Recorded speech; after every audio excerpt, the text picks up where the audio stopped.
So അപ്പോൾ ഈ പ്രോസസ്സിംഗിൽ അല്ലെങ്കിൽ ഇവരുടെ ഡ്യൂറേഷനിൽ എന്തെങ്കിലും ചേഞ്ച് വന്നിട്ടുണ്ടോ? There is not much changes in the duration. So as you know, CGFNS ആണ് വെരി ഫസ്റ്റ് സ്റ്റെപ്പ് എന്ന് പറയുന്നത്. സോ വൺസ് CGFNS ലോഞ്ച് ചെയ്തിട്ടുണ്ടെന്നാണെങ്കിൽ within 2 to 3 months CGFNS report വരുന്നതായിരിക്കും. So once after getting CGFNS report they can apply for the IQN apply ചെയ്യാം.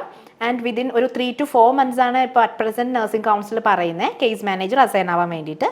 So once case manager has been assigned, then they'll be getting an acceptance mail. So earlier ഈ ഒരു acceptance mail എന്ന് പറയുന്നത് when it was capped DL ആയിട്ടാണ് വന്നുകൊണ്ടിരുന്നത്.